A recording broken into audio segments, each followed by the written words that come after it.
Welcome to kitchen with মিতে আজকের recipe হলো চিংড়ি মাছের মালাইকারি। কে বলেছে মালাইকারি সবসময় বড় চিংড়ি মাছ দিয়েই রান্না করতে হবে?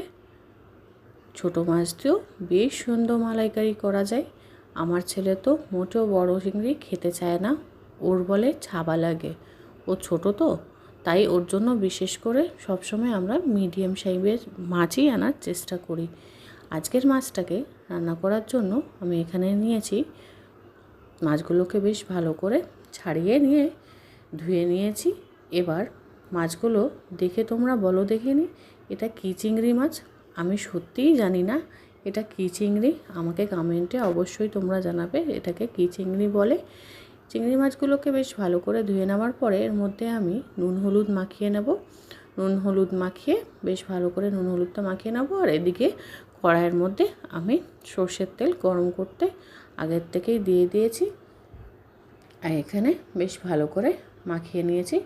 এবার নেব আমি একটা মিক্সির জারের মধ্যে কেটে রাখা নারকেলগুলো, নারকেলগুলোকে বেশ ভালো করে কালো সাইড ভাগটা সরিয়ে দিয়ে ছোট ছোট সাইজের কেটে বেশ ভালো করে পেস্ট করে নেব মিহিভাবে। আর এখানে কড়াইতে তেল গরম হয়ে গেছিলো, এবার আমরা মাছগুলোকে ভালো করে ভেজে নেব। বেশি ভাজবো না, হালকা করে ভাজবো। আর এখানে পেস্ট হয়ে গেছে আমার নারকেলের একটা পাতলা সুতির ন্যাকড়ার মধ্যে দিয়ে আমি বেশ ভালো করে চাপ দিয়ে নারকেলের যে মালাইটা ওটাকে আমরা বের করে নেব। এখানে বেশ ভালো করে আমার বের করা হয়ে গেছে। এখানে দেখো এই যে নারকেলের ছোবাগুলো আমি কিন্তু ফেলবো না, এটা দিয়ে আমি একটা পদ করব, যেটা অন্য কোনো ভিডিওতে আপনারা অবশ্যই দেখতে পাবেন। আর রইল এখানে চিংড়ি মাছগুলোকে আমি বেশি ফ্রাই করিনি, হালকা করে ফ্রাই করেছি। এবার আমি তুলে নেব। এবার তুলে নেওয়ার পরে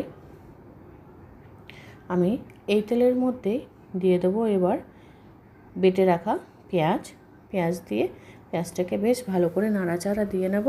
নাড়াচাড়া দিয়ে ওর মধ্যে আদা রসুন বাটাটা দিয়ে দেব, দিয়ে বেশ ভালো করে মিক্স করে নেব। এবার এর মধ্যে আমি দিয়ে দেব নুন, হলুদ, কাশ্মীরি লাল মির্চ দিয়ে বেশ ভালো করে নাড়াচাড়া দিয়ে নেব।